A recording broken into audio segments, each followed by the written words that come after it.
Hey guys, welcome back to Roxy Striar's bedroom reviews. I won't lie to you guys, a couple lights went out in my bedroom, so it's a little darker than usual, but that's okay because that is life itself. And today, you guessed it, we're talking about life itself. I do not care what you have heard. I do not care what other critics are saying. I do not care what score this has on Rotten Tomatoes. This is my favorite movie of the year, period. Dan Fogelman, you've done it again for me. I see these reviews with people saying that it is emotionally manipulative. Now, I know I just said I don't care, but I care to address that for a second because I don't understand that critique of TV and films in general, and people have said that about his show, This Is Us, as well.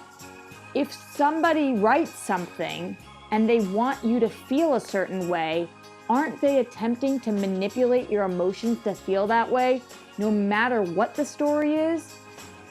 That just makes sense to me as somebody who does write and somebody who does perform and somebody who views tons of content.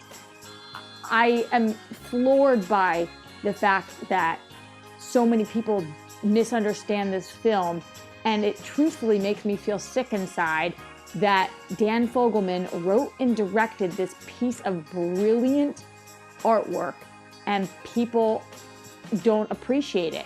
I understand why somebody wouldn't like this film. It's not for everybody. It's unique in many different ways. Not only does it tell stories differently than we've seen before, but also characters are different than we've seen before, and it does not have that classic hero-villain 5-act structure that we are used to seeing. That's not there. So 3-act structure, 5's in a play.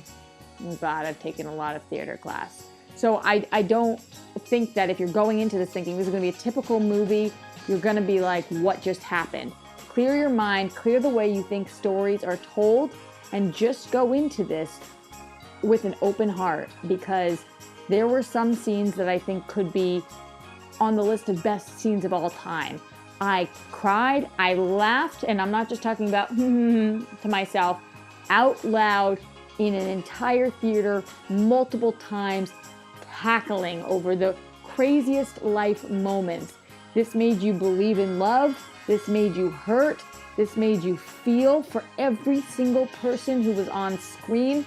There was not a line that I felt like was wasted, and yet they went on 10-minute monologues about things that were irrelevant to the entire movie. But I got it, and I connected with it, and I understood the motivations and the life lessons. It was beautiful. It was wonderful. It was not perfect, but no piece of art is. And I think you have to see this movie for yourself. Do not let other people make up their minds for you. Every actor in this was incredible. Antonio Banderas was amazing in this. Mandy Patinkin was so wonderful. Olivia Cooke, Olivia Wilde. They were, I guess if your name's Olivia, you gotta be talented because they just were. Oscar Isaac, just home run after home run after home run. I wasn't even going to do a bedroom review of this film, but I decided I had to because I know people aren't going to see this movie if they think that it stinks.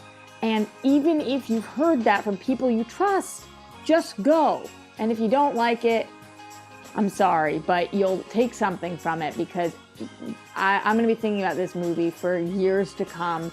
And there's certain scenes that I just wish I could rewatch right now and I could hear all of the time in my head. Gosh, I love this movie. I love this movie.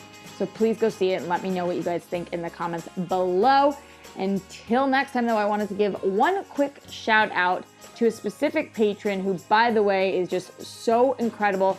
Tamor Buta, I hope I pronounced that right. You sent me such a beautiful message, and I so appreciate your support. I'm watching me on Collider Live and everywhere I've been. Thank you. Thank you for your support and your love. You guys out there, you're my friends. You're making my dreams come true, and you have no idea what that means to me. So I really, really appreciate it. If you want to become a patron, go to patreon.com/Roxy Striar.